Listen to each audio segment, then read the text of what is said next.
Hello friends, welcome all of you to our channel RP maths Gurukul. তো আজকে আমাদের topic কি না, রেশিও অ্যান্ড প্রপোর্শন বা অনুপাত ও সমানুপাত। অত্যন্ত ইজি একটি টপিক, অ্যারিথমেটিকে এর থেকে সহজ টপিক আর কিছু হয় না। এবং এই টপিকটা এত ইম্পর্ট্যান্ট টপিক যে এই টপিক উপর বেস করে পুরো অ্যারিথমেটিক দাঁড়িয়ে আছে। অনেকটা বড় হতে চলেছে ক্লাসটা, শেষ অবধি দেখবে। অত্যন্ত ইম্পর্ট্যান্ট কনসেপ্ট শেখাবো, প্রত্যেকটা টাইপ ওয়াইজ প্রশ্ন সলভ হবে। চলো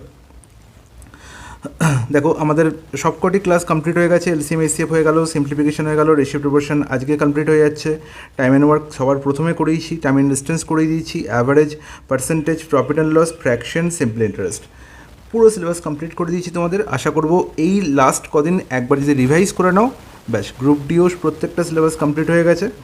ওকে, তো এই লাস্ট কদিন শুধু এগুলো একবার রিভাইজ করো, তাহলে তোমাদের অ্যাপ্রোচ আশা করব পরীক্ষা লেগে কোনো অসুবিধা হবে না।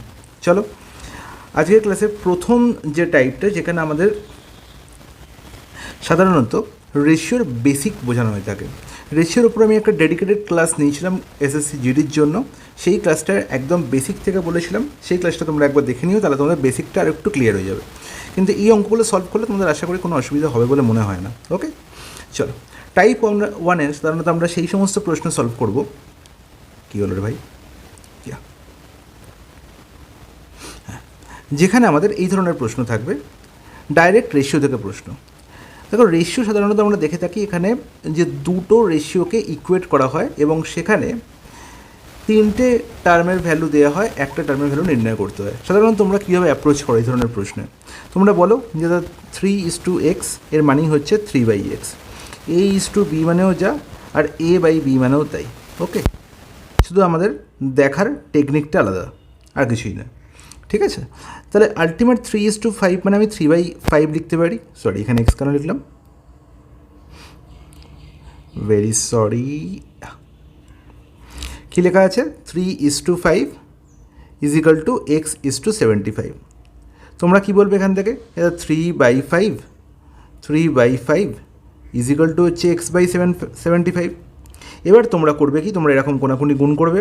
5 × x 5x = 75 × 3 × 75 দিয়ে তোমরা কি বলবে, তাহলে x সমান হয়ে যাবে 3 × 75/5। এটা করবে তো, 5 দিয়ে আর করবে, 5 × 5 = 75, 3 × 15 = 45। এটা নির্ণয় করবে। কিন্তু এতটা যে তোমরা খাটলে না, এটা হচ্ছে বেকার খাটলে। ঠিক আছে, এটা কোনো দরকার নেই। এরকমভাবে তোমরা অ্যাপ্রোচ করবে না, অ্যাপ্রোচটা এরকমভাবে রাখবে, ভালো করে বুঝবে। আমার কি বলা আছে না, 3/5 হচ্ছে x/75। দেখো, এই দুটো রেশিওর হরে যারা বসে আছে তারা হচ্ছে 5 আর 75। 5-এর সঙ্গে 75 রিলেশন যা হবে, 3-এর সঙ্গে এক্সের রিলেশন তাই হবে। সবসময় রেশিওতে এই জিনিসটা মেনটেন করা হয়। তাহলে 5-এর সঙ্গে 75 কী রেশিওতে আছে, বা 5-এর সঙ্গে 75 রিলেশন কী? তাহলে 5কে 15 গুণ করলে 75 হয়। তাহলে 3কে 15 গুণ করা তো, তাহলেই আনসার হয়ে যাবে এক্সের ভ্যালু। 3কে 15 গুণ করলে কত হবে? 45। That's it. Is it clear? হলো জলের মতো পরিষ্কার। এটাই হচ্ছে নেক্সট লেভেলের অ্যাপ্রোচ, যেটা তোমাদের শিখতে হবে, যেটা আমি তোমাদের শেখাচ্ছি। ওকে, চলো নেক্সট প্রশ্ন। দেখো, g:h = 3:7। তাহলে আমরা নির্ণয় করতে হবে g:g+h। তাহলে যখনই বলা হয়েছে g:h, আর এই যে প্রশ্নটা তোমাদের প্রথমে দেখালাম, এটা প্রপোর্শনের কনসেপ্টে আমি আবার দেখাবো। আমি কেন এটা প্রথমে এই অঙ্কটা দিয়ে শুরু করলাম, কারণ এই কনসেপ্টটা প্রত্যেকেরই ক্লিয়ার থাকে না। ওকে, যখনই দুটো রেশিওকে ইকুয়েট করছি, এর মানেই হচ্ছে এই দুটো রেশিও তো কিসে আছে না, প্রপোর্শনে আছে। ঠিক আছে, প্রপোর্শনে আবার নেক্সট টাইপে যাবো, তখন প্রপোর্শনে আবার বলে দেবো এটা। এবার দেখো, রেশিওর বেসিক প্রশ্নে কী থাকে, g:h মানে বলা হয়েছে 3:7। এখান থেকে আমি বলতে পারতাম, পরীক্ষা যখন আমরা ছোটোবেলায় অঙ্ক শিখেছিলাম তখন আমরা এরকম বলতাম, তাহলে g এর ভ্যালু যদি 3x হয়, তাহলে h এর ভ্যালু হচ্ছে কত? 7x। এটা বলতাম। বা g এর ভ্যালু যদি 3k হয়, আমরা h এর ভ্যালু 7কে ধরতাম, মানে 3 এর সঙ্গে কোনো একটা অ্যালফাবেট গুণ করতাম। ঠিক আছে, যেগুলোকে আমরা বলতাম কনস্ট্যান্ট। ওকে, তো এই সরকারি চাকরির পরীক্ষায় আমরা এই এক্স বা কে এই ভদ্রলোকেদের নিয়ে আসবো না, আমরা ডাইরেক্ট বলবো যদি জি এর ভ্যালু 3 হয়, তাহলে এইচ এর ভ্যালু হবে 7। ঠিক আছে, তাহলে আমরা নির্ণয় করতে হবে g:g+h। তাহলে জি এর ভ্যালু কত ধরেছি? 3। আর g+h কত হবে? 3 + 7 10। তাহলে আলটিমেট আমি g:g+h এর ভ্যালু কী পেয়ে গেলাম? 3:10। ক্লিয়ার? জলের মতো পরিষ্কার। কোথায় আছে? অপশানে। ওকে, নেক্সট প্রশ্ন। দেখো m:n বলা হয়েছে 9:6, তাহলে m+n আর m-n এর রেশিও কত হবে? তাহলে একটুই শিখলাম যে m:n যদি 9:6 হয়, তাহলে আমি ডাইরেক্ট বলতে পারি যে m এর ভ্যালু কত, না 9, n এর ভ্যালু কত, 6, তাহলে 9+6, রেশিও কি 9-6, হ্যাঁ কি না? তাহলে 9+6 কত, 15, আর 9-6 কত, 3, তাহলে আলটিমেট 5:1। 3কে দিয়ে কাটাকুটি করছে, 3 1 3, 3 5 15, বোঝা গেল? বলে একদম ঠিক, ঠিক আছে। নেক্সট প্রশ্ন, দেখো P/Q/R = 2:3:5 বলা হয়েছে, তাহলে P/2:Q/6:R/5 এর ভ্যালু কী হবে? তাহলে যদি P/Q/R 2:3:5 হয়, তাহলে আমি বলবো 2 হচ্ছে কার ভ্যালু, P এর ভ্যালু, 3 হচ্ছে Q এর ভ্যালু, 5 হচ্ছে R এর ভ্যালু। তাহলে ডাইরেক্ট এখানে বসিয়ে দাও, তাহলে P এর ভ্যালু যদি 2 বসাই তাহলে 2/2, Q এর ভ্যালু 3 বসালে 3/6, R এর ভ্যালু 5 বসালে 5/5। তাহলে তার রেশিও কী হবে? 2/2 করলে 1, 3/6 করলে 1/2, 5/5 করলে 1। ওকে, এবার যদি কোনো একটা জায়গায় ভগ্নাংশ থাকে, তাহলে এই যে রেশিওটা পেলাম, এই রেশিওটা সিম্পলিফাইড রেশিও নয়, একে আমাদের সিম্পলিফাইড বা সরল রেশিওতে ট্রান্সফার করতে হবে। এটা যৌগিক, একটা জটিল রেশিও, ঠিক আছে। সরল রেশিওয়ে 3টে সংখ্যায় কী হবে, 3টে টার্মে কী হবে, পূর্ণ সংখ্যায় হবে, সেখানে কোনো পয়েন্ট, সেখানে কোনো ভগ্নাংশ থাকবে না। Is it clear? বলে জলের মতো পরিষ্কার। তাহলে যখন ভগ্নাংশ থাকবে তখন আমি ভগ্নাংশের হরের দিকে চোখ দেবো। তাহলে দেখতে পাচ্ছি এই 1 আর এই 1, এই তলায় কিছু নেই, মানে এখানেও 1 আছে, এখানেও 1 আছে, তাহলে 1 2 1-এর লসাগু কত, 2। তাহলে প্রত্যেকটা সংখ্যাকে বা রেশিওর প্রত্যেকটা টার্মকে আমি 2 দিয়ে গুণ করে দেবো। তাহলে 1কে 2 দিয়ে গুণ করলে হবে 2, 1-এর 2কে 2 দিয়ে গুণ করলে কত হবে, এখানে দেখাচ্ছি, তোমরা করবে না, মুখোমুখি করে ফেলবে, 2 দিয়ে ক্যান্সেল হয়ে যাবে, পড়ে থাকবে 1। আবার এই 1কে 2 দিয়ে গুণ করলে হয়ে যাবে 2। তাহলে 2:1:2 হয়ে গেল আমার কারেক্ট রেশিও। কোথায় আছে? 2:1:2 অপশানে। নেক্সট প্রশ্ন, অত্যন্ত ইম্পর্ট্যান্ট একটা কনসেপ্ট, এবং এই কনসেপ্টের প্রশ্ন পরীক্ষা হলে ভরে ভরে আসে, যে 4m = 5m = 20c হলে m:n:c এর ভ্যালু কত হবে? বলো। আমরা ছোটোবেলায় কী করতাম, যখনই দেখতাম এরকম একটা গল্প আছে যে 4m = আচ্ছা এখানে m, এখানে n হবে, এখানে একটা ছোট্ট মিস্টেক আছে, এটা হবে n, ঠিক আছে। ওকে, তাহলে 4m = 5n = 20c। ছোটোবেলা আমরা কী করতাম, ধরে নিতাম প্রত্যেকটা ভ্যালু হচ্ছে k এর সঙ্গে সমান। তাহলে আমি বলতাম, তাহলে এখান থেকে আমি বলতে পারি যে 4m = k, তাহলে m এর ভ্যালু কী হবে, k/4, হ্যাঁ কি না? বলো একদম ঠিক। সিমিলারলি 5n = k ধরতাম, এবং আমরা বলতাম এখান থেকে n এর ভ্যালু কত হবে, k/5। সিমিলারলি বলতাম 20c = k, এখান থেকে বলতাম c এর ভ্যালু কত হবে, k/20, হ্যাঁ কি না? এবার দেখো, যখন আমি m:n:c নির্ণয় করব, তখন আমি কী লিখব, k/4 m এর ভ্যালু, n এর ভ্যালু k/5, আর c এর ভ্যালু k/20। তাহলে এই কে তো সবার মধ্যে কমন আছে, তাহলে রেশিওর সময় কী হবে, কমন টার্ম কী হয়, ক্যান্সেল আউট হয়ে যায়। তাহলে এই কে ক্যারি ফরওয়ার্ড করে কোনো লাভ নেই, হ্যাঁ কি না? তাহলে পরীক্ষা হলে আমরা এখন সরকারি চাকরি পরীক্ষার ক্ষেত্রে এই কে আর কে ধরবো না, এই কে ধরে নেবো 1। এই কে আর কে ধরবো না, কে এর জায়গায় আমি কী করবো, সব জায়গায় কে এর জায়গায় কত লিখবো, 1। তাহলে এখানেও কে নেই, এখানেও কে নেই, এখানেও কে নেই, এখানেও কে নেই, এখানেও কে নেই, এখানেও কে নেই। তাহলে আলটিমেট হলো কত, যদি 1 হয়, 4m = যদি 1 হয়, তাহলে ডাইরেক্ট বলতে পারি m এর ভ্যালু কত, 1/4, n এর ভ্যালু কত, 1/5, c এর ভ্যালু কত, 1/20, ঠিক আছে। তাহলে এই উপরের লাইনটা লেখার প্রয়োজনই হবে না, ডাইরেক্ট আমি বলে দেবো, এটা মুখোমুখি হয়ে যাবে, এগুলো সব মাইন্ডে ক্যালকুলেশন হবে। তাহলে এবার বলো, তাহলে 1/4, 1/4, 1/4, 1/5 আর 1/20, এদের আলটিমেট রেশিও কী হবে? এটা তো সিম্পলিফাইড রেশিওতে নেই, জটিল রেশিওতে সরল রেশিও করবো কী করে? প্রত্যেকটা ভগ্নাংশের হরে যারা বসে আছে তাদের এলসিএম করব, 4 5 20 এলসিএম কত, 20। তাহলে 20 দিয়ে 1/4কে গুণ করবো, 20 দিয়ে 1/5কে গুণ করবো, 20 দিয়ে 1/20কে গুণ করবো। মুখোমুখি তোমরা করতে পারবে, এখানে যদি 20 দিয়ে গুণ করি, 4 আর 20 ক্যান্সেল আউট হয়ে যাবে 5, 5কে 20 দিয়ে গুণ করলে, 5কে 20 দিয়ে গুণ করলে কত হবে, 4, এখানে 20কে 20 দিয়ে গুণ করলে কত হবে, 1। তাহলে এই ব্যাপারটা তোমরা মুখোমুখি করতে পারবে, এবং আলটিমেট এটা করে সময় নষ্ট করার কোনো মানে নেই। তুমি বলো ডাইরেক্ট আমি বলতে পারছি যে m এর ভ্যালু হয়ে যাবে 5, n এর ভ্যালু হয়ে যাবে 4, আর c এর ভ্যালু হয়ে যাবে 1। তাহলে আলটিমেট 5:4 কোথায় আছে, অপশান বি, ঠিক আছে। আর এটা এলসিএম না করেও আর একটা উপায়ে করা যায়। কীভাবে করা যায়, আমি জাস্ট এটা দেখেই বলতে পারবো, এই পার্টটা দেখি কী করে বলতে পারবো। দেখো খুব ভালো করে বুঝবে, এখানে দেখো আমি কি দেখতে পাচ্ছি না, 4m = 5n = 20c। তাহলে এম এর ভ্যালু কী হবে? এম এর ভ্যালু এম এর কোএফিসিয়েন্ট যে আছে সে বাদে বাকি দুজনকার কোএফিসিয়েন্টের গুণফল। তার মানে এন এর কোএফিসিয়েন্ট কত? 5, সি এর কোএফিসিয়েন্ট কত? 20। এম এর জায়গায় কত লিখবো তাহলে? 5 × 20। সিমিলারলি এন এর জায়গায় আমি কী লিখবো? এম এর কোএফিসিয়েন্টকে বাদ দিয়ে বাকি দুজনকার কোএফিসিয়েন্টের গুণফল, মানে 4 × 20। এবার দেখো সি এর কোএফিসিয়েন্ট কী আছে? 20। তাহলে সি এর ভ্যালু কী হবে? সি এর কোএফিসিয়েন্ট বাদ দিয়ে বাকি দুজনকার মানে এম এবং এন এর কোএফিসিয়েন্টের গুণফল, মানে 4 × 5। বোঝা গেল? এটা হচ্ছে এক লাইনের উত্তর। এ দেখো 4 × 5 করলে কত হবে? 20। এখানেও 20 আছে, এখানেও 20 আছে, এখানেও 20 আছে, ক্যান্সেল আউট হয়ে গেল। তাহলে পড়ে রইল কত? 5:4:1। উত্তর একই হলো, কিন্তু অ্যাপ্রোচটা আলাদা। দুটো অ্যাপ্রোচ বোঝা গেল? খুব সুন্দর বোঝা যাচ্ছে, কোনো অসুবিধা নেই। তাহলে আইদার আমি এদের প্রত্যেকের ভ্যালু ভগ্নাংশ নির্ণয় করতে পারি, অথবা আমরা এই উপায়েও করতে পারি, যেটা তোমাদের মনে হবে যে তোমাদের ভালো লাগছে তোমরা সেই উপায়ে করবে। দুটোতেই একই টাইম লাগবে most of all. Okay, next প্রশ্ন। A:B = 5:8, B:C = 4:7 হলে A:B:C এর ভ্যালু কত? এই ধরনের প্রশ্ন আসার সম্ভাবনা কিন্তু প্রচণ্ড বেশি, এবং এখানে একটা দুটো নয়, এখানে 3-4টে এরকম রেশিও দিয়ে তাদের ক্লাব করতে বলতে পারে। ওকে, অনেক উপায় আছে, তুমি শুধু দেখবে 4টে অপশানের দিকে।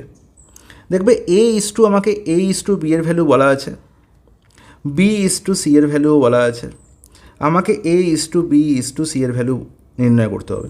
তাহলে এর মধ্যে A:Bও আছে, এর মধ্যে B:C ও আছে, হ্যাঁ কি না? তাহলে A:B এর ভ্যালু কত হওয়া উচিত? 5:8 হওয়া উচিত। তাহলে A:B এর ভ্যালু 5:8 কোথায় আছে? 7:8 কি 5:8 সঙ্গে সমান? না। 4:9 কি 5:8 সঙ্গে সমান? নয়। 5:8 এখানেও আছে, 5:8 এখানেও আছে। Is it clear? বলো একদম ঠিক।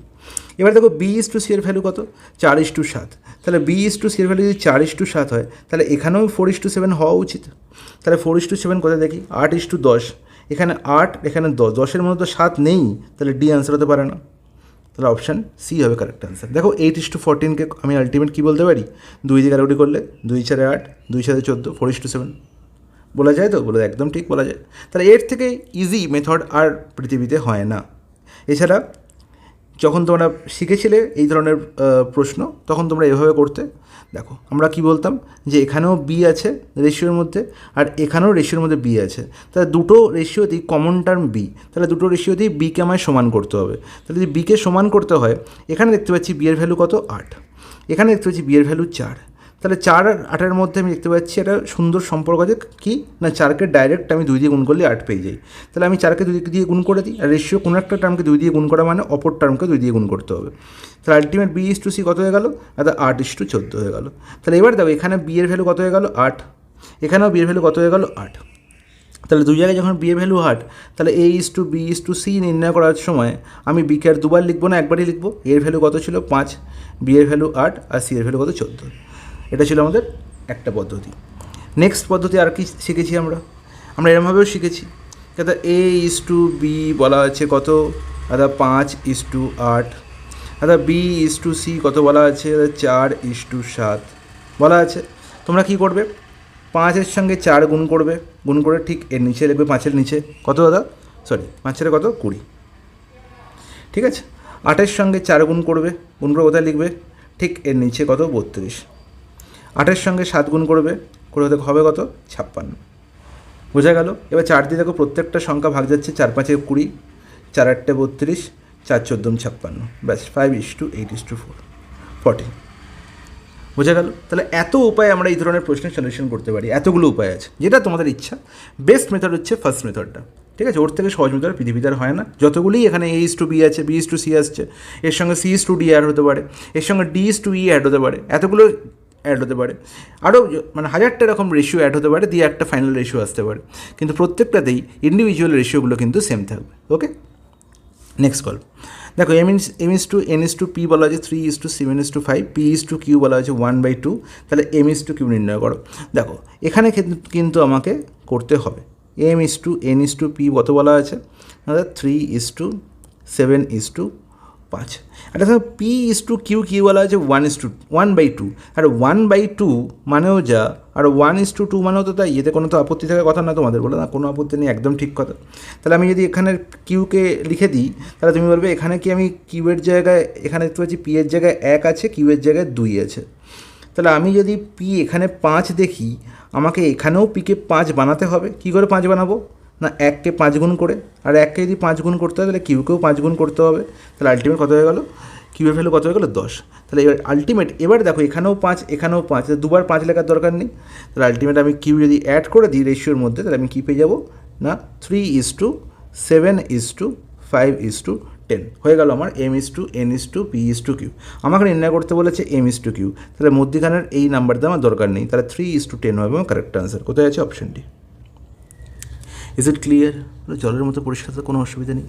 ওকে, চলো নেক্সট প্রশ্ন। 4p=5q, 3q=4r, তাহলে p:(q:)r কত? একই গল্প। তাহলে এখানেও আমি বলতে পারি দাদা 4p সমান যদি 5q হয়, তাহলে এখান থেকে আমি ডাইরেক্ট বলতে পারি যে p/q হচ্ছে 5/4। অর বলতে পারি যে p:(q) কত? দাদা 5:4। ঠিক আছে, তাহলে এই যে গল্পটা বললাম, এই গল্পটা তোমাদের জাস্ট বোঝানোর জন্য বললাম। আমি এই লাইনটা থেকে যে 4p সমান হচ্ছে 5q, এখান থেকে ডাইরেক্ট বলতে পারি যে p:(q) হয়ে যাবে কি না 5:4। কিউ এর কোএফিসিয়েন্ট ইজ টু কি না p এর কোএফিসিয়েন্ট। যখনই এরকম গুণের আকারে থাকবে যে 4p=5q, তখন p আর q এর রেশিও কী হবে? কিউ এর এফিসিয়েন্ট ইজ টু p এর কোএফিসিয়েন্ট। কোএফিসিয়েন্ট মানে কি? তার সঙ্গে যে গুণে আছে। ঠিক আছে, একটা অ্যালফাবেটের পাশে যে সংখ্যাটা লেগে আছে। Is it clear? হলো জলের মতো পরিষ্কার ব্যাপারটা, তো এরকম ভেবে দেখিনি আগে। ঠিক আছে, ব্যাপারটা ক্লিয়ার হচ্ছে? সুন্দর ক্লিয়ার হচ্ছে, কোনো অসুবিধা নেই। ওকে, তাহলে বোঝা গেল একদম ঠিক। তাহলে p:(q) যদি 5:4 হয়, p:(q) যদি 5:4 হয়, তাহলে p:(q)r-এও p:(q) 5:4 হবে। 5:4 কোথায় দেখতে পাচ্ছি? এখানে 5:4 7:6 আছে। এটা হতে পারে কি? না, হতে পারে না। এখানে p:(q) 10:8, যেটাকে আমি 2 দিয়ে কাটলে 5:4 হবে। এখানেও 5:4 আছে।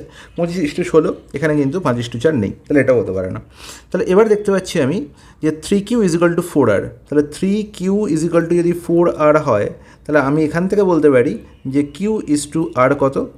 q:r কত? দাদা 4:3। এতে কোনো আপত্তি? দাদা কোনো আপত্তি নেই।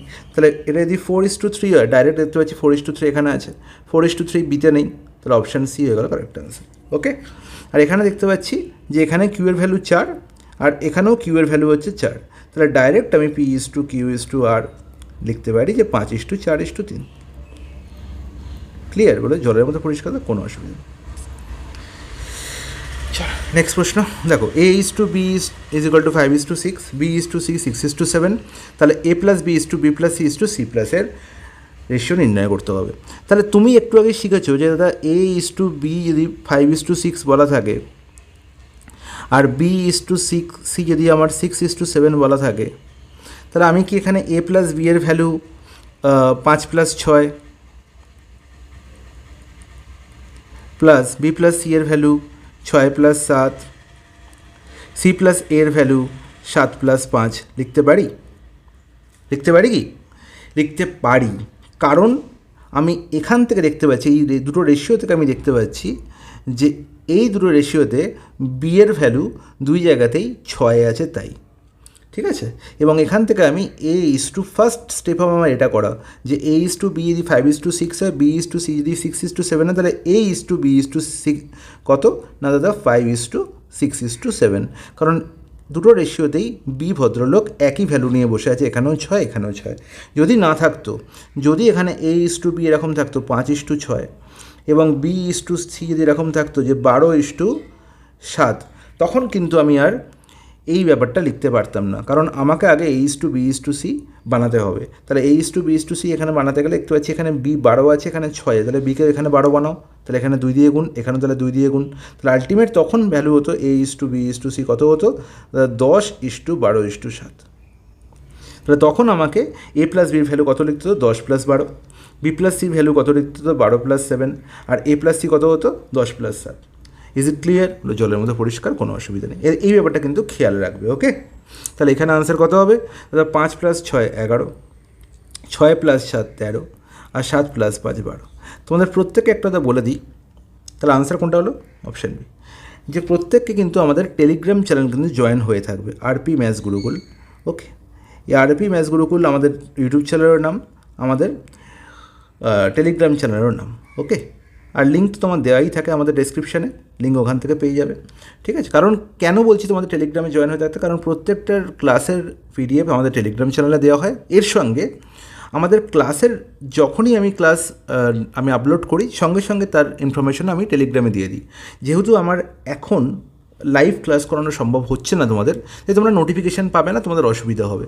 এবং এই just group C group D আজকে আমি শেষ করলাম। ডেডিকেটেডলি আমি নেক্সট উইক থেকে তোমাদের জন্য রেলওয়ে গ্রুপ ডির ক্লাস নিয়ে আসবো, একদম ঠিক একই রকমভাবে যেভাবে আমি তোমাদের গ্রুপ সি গ্রুপ ডির ক্লাস করেছি, একদম চ্যাপ্টার ধরে ধরে প্রত্যেকটা কনসেপ্ট ক্লিয়ার করব, ঠিক আছে। এবং এই ক্লাসগুলো কিন্তু হবে কিন্তু প্রচণ্ড ইম্পর্ট্যান্ট তোমাদের জন্য। তাই এখন থেকে বলছি টেলিগ্রাম চ্যানেল জয়েন হয়ে যাও, টেলিগ্রাম কিন্তু কেউ স্কিপ করবে না, ওকে। ঠিকই পড়ে গেল সত্যি, চলো কোনো ব্যাপার না। তাহলে বোঝা গেল, বলো একদম ঠিক, কোনো অসুবিধা নেই। চলে যাই পরের প্রশ্ন। দেখো x:y, 3:5, z:w, 2x:5y, তাহলে xz is to yw কত? দারুণ একটা প্রশ্ন, ঠিক আছে। অনেক ছেলেপুলের মাথা ঘুরে যাবে প্রশ্ন দেখে। x:y, 3:5, z:w is equal to 2x:5y। মনে রাখবে যে রেশিওর এই যে প্রথম টার্ম এক্স এখানে, আর এখানে রেশিওর প্রথম টার্ম জেড, এই দুটো রেশিওকে যখন আমি কম্বাইন করব, ঠিক আছে, দুটো রেশিওকে কম্বাইন করব বা দুটো টার্মকে আমি গুণ করব, যে বলি রেশিওর দুটো টার্মকে গুণ করো, তাহলে মনে রাখবো রেশিওর ফার্স্ট টার্মের সঙ্গে পরের রেশিওর ফার্স্ট টার্ম গুণ হয়, এবং প্রথম রেশিওর সেকেন্ড টার্মের সঙ্গে সেকেন্ড রেশিওর সেকেন্ড টার্ম গুণ হয়। তাহলে আলটিমেট গুণ হওয়ার পর দেখতে কীরকম হয়, এক্স ইন্টু জেড গুণ করলে হবে X Z, Y into W গুণ করা যাবে ওয়াই ডাব্লু, ঠিক আছে। যেমন এদিকে করেছি তেমন এদিকে করবো। 3 × 2x হয়ে যাবে 6x, আর 5 × 5 হয়ে যাবে 25y, ঠিক আছে। কিন্তু আমি আনসারে দেখতে পাচ্ছি কোথাও XY নেই, তাহলে আমি জানি যে এক্স আর ওয়াই এর রেশিও কত, 3:5। তাহলে এখানে এক্সের জায়গায় 3 আর ওয়াইয়ের জায়গায় 5 বসাতে পারি, তো কী করে বসাতে পারি, দাদা x সমান 3k আর y সমান তো 5k আমি লিখতেই পারতাম। আর যখনই রেশিও নেবো কে তো ক্যান্সেল আউট হয়ে যাবে, তাহলে ডাইরেক্ট আমি লিখতে পারি 6 × 3 এক্সের ভ্যালু আর 25 ইন্টু কী বলবো 5। তাহলে আলটিমেট কত হলো না 18:125 হয়ে গেল আমার কারেক্ট আনসার। এবং এটা দেখতে পাচ্ছি জল করছে অপশান সিতে। ক্লিয়ার? চলো চলে যাই পরের প্রশ্নে। আচ্ছা দেখো, এখন যে তোমরা প্রশ্নটা দেখতে পাচ্ছ, এই প্রশ্নটা দারুণ একটা কনসেপ্ট লুকিয়ে আছে। তোমরা সাধারণত এই প্রশ্নটা কী অ্যাপ্রোচ করো? দেখো কী বলা আছে, 5m + n by 5m - n is equal to 5/2। তোমাদের অ্যাপ্রোচ কী হয়? তোমাদের অ্যাপ্রোচ এরকম হয় যে কোনাকুনি গুণ করবো, দিয়ে এখান থেকে m/n এর ভ্যালু নির্ণয় করবো, হ্যাঁ কি না? কিন্তু আমি বলবো না, এরকম করার দরকার নেই। যদি তুমি দেখো যে কোনো একটা ভগ্নাংশের লব আর হরের দিকে একটু চোখ দাও, দেখো লব আর হরে কী দেখতে পাচ্ছি, যে সংখ্যাগুলো একই বসে আছে, এখানেও 5m, এখানে n, এখানেও 5m, এখানেও n, শুধু মধ্যিখানে এখানে প্লাস আছে আর এখানে মাইনাস আছে, হ্যাঁ কি না? বলো একদম ঠিক। তাহলে সংখ্যাগুলো একই বসে আছে, শুধু আমি দেখতে পাচ্ছি মধ্যিখানে সাইন চেঞ্জ। তার মানে এটা আকারটা হচ্ছে এরকম, a + b by a - b is equal to যদি c/d হয়, ঠিক আছে। তাহলে সবসময় মনে রাখবো এখান থেকে আমি ডাইরেক্ট a/b এর ভ্যালু নির্ণয় করতে পারি। a/b এর ভ্যালু কী করে না c + d/c - d করে। এবং এই প্রক্রিয়াটাকে আমরা বলে থাকি যোগ ভাগ প্রক্রিয়া বা কম্পোনেন্ডো ডিভিডেন্ডো প্রক্রিয়া, ঠিক আছে, কম্পোনেন্ডো ডিভিডেন্ডো মেথড, ঠিক আছে, বাংলায় যাকে বলা হয় যোগ ভাগ। ওকে, দারুণ একটা ইম্পর্ট্যান্ট কনসেপ্ট। এবং দেখো ডাইরেক্ট আমি এখান থেকে বলতে পারি 5m, এখানে a মানে কি 5m আর n হচ্ছে b, তাহলে 5m/n ইজ ইকাল টু কী হয়ে যাবে না 5 + 2 বাই 5 - 2। এটা তোমরা লিখলাম, পরীক্ষা লিখতেও লাগবে না, 5 + 2 7, 5 - 2 3। তাহলে 5m/n হয়ে গেল কত, 7/3 এর সঙ্গে সমান। তাহলে আমার m/n নির্ণয় করতে হবে। তাহলে m/n কত হবে, এই 5 কী হয়ে যাবে, ওপারে গেলে নিচে চলে যাবে, তাহলে 7/3 × 5, তাহলে আলটিমেট 7/15। কোথায় আছে 7/15? Option B. বলো, তাহলে এতটা সহজেই প্রশ্নের সমাধান হয় যদি তোমরা এই ছোট্ট জিনিসটা একটু দেখে যাও, ঠিক আছে, খুব ইম্পর্ট্যান্ট একটা কনসেপ্ট। Next type 2। আচ্ছা, টাইপ 2তে আমরা এই ধরনের প্রশ্নগুলো দেখবো, খুব ভালো করে বুঝবে। যে আমার ভাষায় বলা থাকলো যে 75% of first number is equal to 60% of second number, then what is the ratio of the first number and second number. তাহলে এটা ব্যাপারটা অনেকটা ওরকম হয়ে গেল যে 3a is equal two suppose 4b, তাহলে a:b কত হবে, আদার 4:3। এটাতে বলেছিলাম যে b এর কোফিশিয়েন্ট ইজ টু a এর কোফিশিয়েন্ট, ঠিক সেম গল্পটি এখানে বলা হয়েছে যে দাদা যদি এখানে 75% অফ ফার্স্ট নাম্বার, তার মানে 75% অফ মানে কি গুণ into first number is equal two 60% of into second number, তাহলে এখান থেকে আমি বলতে পারি যে ফার্স্ট নাম্বার আর সেকেন্ড নাম্বারের রেশিও হচ্ছে, ফার্স্ট নাম্বার আর সেকেন্ড নাম্বারের রেশিও হচ্ছে দাদা সেকেন্ড নাম্বারের কোফিশিয়েন্ট মানে 60% ইজ টু 75%। আর আমরা জানি যে পার্সেন্ট থেকে ভগ্নাংশ করলে বাই 100, এখানেও বাই 100 বা 100 দিয়ে গুণ করতে হবে, 100 দিয়ে ভাগ করতে হয়, তাহলে 100 তো ক্যান্সেল হয়ে যাবে, কারণ রেশিও করছি, তাহলে রেশিও করার জন্য এই পার্সেন্টেজ সাইনের আর কোনো দরকারই নেই, তাহলে ডাইরেক্ট 60:75 আমি ডাইরেক্ট বলতে পারি, তাহলে এই পার্সেন্টেজ সাইনও গল্প হয়ে গেল। এবার কাটাকুটি হচ্ছে 15×4 = 60, 15×5 = 75, মানে 4:5 হয়ে গেল আমার কারেক্ট আনসার। এতটাই সহজে আমি আনসার করতে পারি, অপশান বি। সিমিলারলি পরের অঙ্কটা 4/5 of A is equal two 2/5 of B, তাহলে A:B কত? তাহলে আমি ডাইরেক্ট বলবো দাদা A:B কত হবে, দাদা A এর ভ্যালু হবে কি না B এর কোফিশিয়েন্ট আগে লিখবো, তাহলে 2/5, আর A এর কোফিশিয়েন্ট ঠিক পরে লিখবো, মানে 4/5, হ্যাঁ কি না? দুই জায়গায় দিয়ে দেখতে পাচ্ছি ভগ্নাংশ আছে এবং প্রত্যেকের নিচে দিয়ে 5 আছে, 5 ক্যান্সেল আউট করে দাও, 2কে দিয়ে 1, এখানে হচ্ছে 2, তার মানে 1:2, সরি কত আনসার হলো 1:2, বোঝা গেছে? কোথায় আছে? অপশানে। Is it clear? বলে জলের মধ্যে পরিষ্কার, কোনো অসুবিধা নেই। ওকে, চলো নেক্সট প্রশ্নে চলে যাই। আচ্ছা, এবার যে আমরা টাইপটা দেখবো সেটা হচ্ছে প্রপোর্শন। প্রপোর্শন কি? যেটাকে আমরা বলে থাকি সমানুপাত, বাংলায় কী বলে থাকি? সমানুপাত। প্রপোর্শন হচ্ছে কিছুই নয়, দুটো রেশিওর মধ্যে রিলেশন। ওকে, কখন আমরা দুটো রেশিওকে সমান বলতে পারি? যখন দেখুন আমরা দেখবো যে দুটো রেশিওর মধ্যে এরকম একটা চিহ্ন আছে, দুটো যদি বিসর্গকে এরকমভাবে দিয়ে দিই এবং তাদের ক্লাব করে দিই, তাহলে দেখতে এরকম হয়, সেই চিহ্নটা প্রপোর্শনকে ডিনোট করে। ওকে, এবার দেখো প্রপোর্শন আমরা কীভাবে বলে থাকি না, প্রপোর্শনটা আমরা বলে থাকি বাংলায় সমানুপাত, মানে সমান অনুপাত। তার মানে দুটো অনুপাত মানে A:B আর C:D, এতে যদি মধ্যিখানে আমি কী করে দিই, এই চিহ্নটা দিয়ে দিই, তাহলেই বুঝে যেতে হবে যে A:B আর C:D কী আছে? সমানুপাতে আছে। তার মানে আমি বলতে পারি A/B ইজ ইকুয়াল টু হচ্ছে C/D, যেখানে একে আমি বলতে পারবো ফার্স্ট প্রপোর্শন, বিকে বলতে পারবো সেকেন্ড প্রপোর্শন। ফার্স্ট প্রপোর্শন মানে প্রথম সমানুপাতি, বিকে আমরা বলবো দ্বিতীয় সমানুপাতি, সিকে আমরা বলবো থার্ড প্রপোর্শন বা তৃতীয় সমানুপাতি, আর ডিকে বলবো আমরা ফোর্থ প্রপোর্শন বা চতুর্থ সমানুপাতি। Is it clear? পরীক্ষায় প্রশ্ন থাকবে এরকম, এই A, B, C, D এই যে চারটে সমানুপাতি, এদের মধ্যে তিনজনকার ভ্যালু দিয়ে দেবে, যে কোনো একজনকার ভ্যালু নির্ণয় করতে হবে। কী করে নির্ণয় করবো সেটাই শিখবো। দেখো, যদি আমার কাছে বলা থাকে এরকম, দেখতে পাচ্ছি দাদা এখানে A:B সমানুপাতি C:D বলা আছে, আমি বললাম যে A এর ভ্যালু বলা নেই, এর ভ্যালু আমি বললাম জিজ্ঞাসা চিহ্ন দেওয়া আছে, তারপরে B বলা আছে, তারপরে Cও বলা আছে, তারপর Dও বলা আছে। তাহলে মনে রাখবো এই যে প্রথম এই যে জিজ্ঞাসা চিহ্নটাকে প্রথম সমানুপাতি বা ফার্স্ট প্রপোর্শন, তাহলে ফার্স্ট প্রপোর্শন এর ভ্যালু কত হবে? এর ভ্যালু হয়ে যাবে মধ্যিখানের যে দুজন বসে আছে ভদ্রলোক B আর C, এদের গুণফল, আর একদম ধারে যে বসে আছে D, তাকে দিয়ে ভাগ করে দেবো, গল্প শেষ। তাহলে সবসময় ফার্স্ট আর ফোর্থ প্রপোর্শন হচ্ছে ঠিক এই সেম মেথডে নির্ণয় করা হয়, ঠিক আছে? ফার্স্ট অ্যান্ড ফোর্থ, কারণ দুজনেই কোথায় আছে? একদম প্রপোর্শনের ধারে বসে আছে। তাহলে ফোর্থ প্রপোর্শনও তাই, মধ্যিখানে যে দুজন বসে আছে ওদের গুণফল, মানে B আর C এর গুণফল, বাই দেয়া ছিল তখন যদি ডি এর ভ্যালু আমার নির্ণয় করতে হয়, তখন ডি এর জায়গায় কী বসবে? জিজ্ঞাসা চিহ্ন বসবে, আর এ এখানে চলে আসবে। তাহলে এখন এ দেয়া আছে, জিজ্ঞাসা চিহ্ন কোথায় আছে? ডিতে আছে, তাহলে তখন BC/A হয়ে যাবে ফোর্থ প্রপোর্শনের ভ্যালু। Is it clear?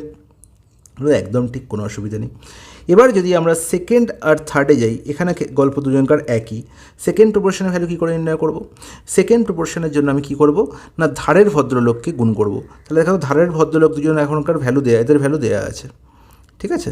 ধারের দুই ভদ্রলোকের ভ্যালু এখন দেয়া আছে, তার মানে হচ্ছে A আর D বলা আছে। সাপোজ B এর ভ্যালু নির্ণয় করতে হবে, তাহলে সেকেন্ড প্রপোর্শন B এর ভ্যালু কী হবে না, আলটিমেট B এর ভ্যালু হয়ে যাবে ধারে দুজনকার গুণ, মানে A আর D এর গুণফল, A × D বাই মধ্যিখানে যে ভ্যালু, যার ভ্যালু দেওয়া আছে তাকে দিয়ে ভাগ, তাহলে A × D/C। সিমিলারলি ফোর্থ প্রপোর্শনের ভ্যালু কী হবে? সরি, ফোর্থ নয়, থার্ড প্রপোর্শনের ভ্যালু কী হবে? থার্ড প্রপোর্শনের ভ্যালু হয়ে যাবে আমার একই গল্প, তখন আমাকে B দেওয়া থাকবে আর C দেওয়া থাকবে না, C এর জায়গায় জিজ্ঞাসা চিহ্ন থাকবে। তাহলে C এর ভ্যালু কত হবে? দাদা A × D/B, তাহলে মধ্যিখানে যে অ্যাভেলেবেল তাকে দিয়ে ভাগ। Is it clear? তাহলে এইভাবে আমরা ফার্স্ট, সেকেন্ড, থার্ড এবং ফোর্থ প্রপোর্শনের ভ্যালু নির্ণয় করতে পারি খুব সহজে। এছাড়াও আরও দুটো কনসেপ্ট আছে, সেটা হচ্ছে ফার্স্ট ওয়ান হচ্ছে থার্ড প্রপোর্শন নির্ণয় করা যখন দুটো সংখ্যা দেওয়া থাকবে। তারা বললো যে এ এবং বি এই দুটি সংখ্যার তৃতীয় সমানুপাতি, থার্ড প্রপোর্শন যাকে বাংলায় বলে থাকি তৃতীয় সমানুপাতি নির্ণয় করো, এবং বললো তৃতীয় সমানুপাতি বললো সাপোজ এক্স, তাহলে এক্সের ভ্যালু নির্ণয় করো। এর মানে হচ্ছে যে এর সঙ্গে বি এর যা রেশিও, বি এর সঙ্গে এক্সের তাই রেশিও। Is it clear? বলে জলের মধ্যে পরিষ্কার।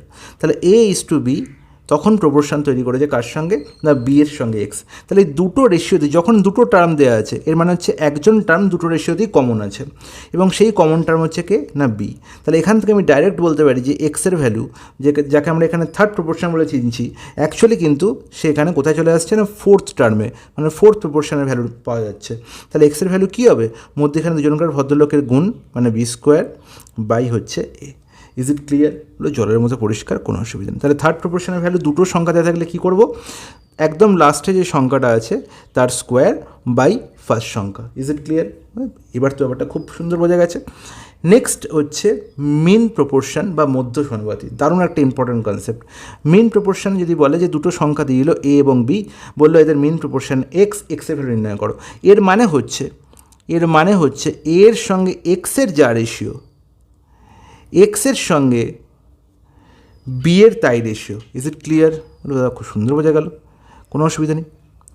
তাহলে এবার দেখো এখান থেকে এক্সের ভ্যালু নির্ণয় করতে হবে। এক্স তাহলে এখানে দুজনকার ক্ষেত্রে মধ্যিখানে বসে আছে, তাহলে আমরা জানি মধ্যিখানে দুই ভদ্রলোকের গুণফল মানে এক্স স্কোয়ার ইজিক্যাল টু হয়ে যায় কি? এ বি, হ্যাঁ কি না? বলে একদম ঠিক। তাহলে আলটিমেট এখান থেকে পেয়ে গেলাম যে এক্স স্কোয়ারের ভ্যালু কী হবে? এ ইন্টু বি এর সঙ্গে সমান হবে। তাহলে এক্সের ভ্যালু কী হবে? না রুট ওভার এ বির সঙ্গে সমান হবে। তাহলে যখনই দুটো সংখ্যা দিয়ে দেবে এবং এদের মধ্য সমানুপাতি নির্ণয় করতে বলবে, কিচ্ছু করবো না, এদের গুণ করে দেবো, দিয়ে এর বর্গমূল নির্ণয় করবো, তাহলেই পেয়ে যাবো এর মধ্য সমানুপাতির ভ্যালু। তাহলে কী পেয়ে যাবো? এর মধ্য সমানুপাতি ভ্যালু। Is it clear? একদম পরিষ্কার, কোনো অসুবিধা নেই। এবার দেখো continue proportion. What is continue proportion? Suppose তোমাকে বললাম যে তিনটে নাম্বার বললাম এ বি সি, এটা কখন কন্টিনিউ প্রপোর্শনে থাকবে? যখন এর সঙ্গে বি এর যা রেশিও, সেম রেশিও বি এর সঙ্গে সি এর হবে। ঠিক আছে? আবার যদি এখানে আর একটা নাম্বার ডি বলে দিই, এটা সিমিলারলি বি এর সঙ্গে সি এর যা রেশিও, সেম রেশিও সি এর সঙ্গে ডি এর হবে। তাহলে এই যে কন্টিনিউটি, এই কন্টিনিউটি বজায় থাকবে, এবং এই জন্য একে আমরা বলে থাকি যে কন্টিনিউড প্রপোর্শন। অ্যাকচুয়াল গল্পটা হচ্ছে এরকম যে এ থেকে বিতে এতে যত গুণ বা যত ভাগ করতে হয়, সাপোজ আমি বললাম এ থেকে বিতে এতে 2 গুণ করতে হচ্ছে, তাহলে বি থেকে সিতে দেও আমাকে 2 গুণ করতে হবে। ওকে, সি থেকে ডিতে দেও আমাকে 2 গুণ করতে হবে। ঠিক আছে? যেমন সাপোজ তোমাকে বললাম যে 4, 8, 16, 32। দেখো 4 থেকে 8 2 গুণ করলে হয়, 8 থেকে 16 2 গুণ করতে পারি, 16 থেকে 32 গেলেও 2 গুণ করতে হবে। ঠিক আছে? তাহলে এই ধরনের সংখ্যাগুলো যে প্রপোর্শন তৈরি করে তাদের বলা হয় কন্টিনিউড প্রপোর্শন। ক্লিয়ার? চলো এবার তাহলে ডাইরেক্ট প্রশ্নে চলে যাই। কী বলা হয়েছে? The ratio between the fourth proportional of 7, 5 and 3 to the third proportional of 7 and 13। তাহলে দেখো ফার্স্ট আমার বলা হয়েছে যে ফোর্থ প্রপোর্শনাল কার? না 7, 5 এবং 3-এর। তাহলে বলো 7, 5 আর 3 এর ফোর্থ প্রপোর্শন কী হবে? তাহলে ফোর্থ প্রপোর্শন আমি জানি, যদি ফোর্থ প্রপোর্শন আমার নির্ণয় করতে হয় তাহলে সেটা নির্ণয় করা হয় কী করে? না মধ্যখানের দুই ভদ্রলোকের গুণ মানে 5 × 3, আর ধারে যে বসেছে তাকে দিয়ে ভাগ, মানে 5 × 3/7। এটা হচ্ছে ফোর্থ প্রপোর্শন।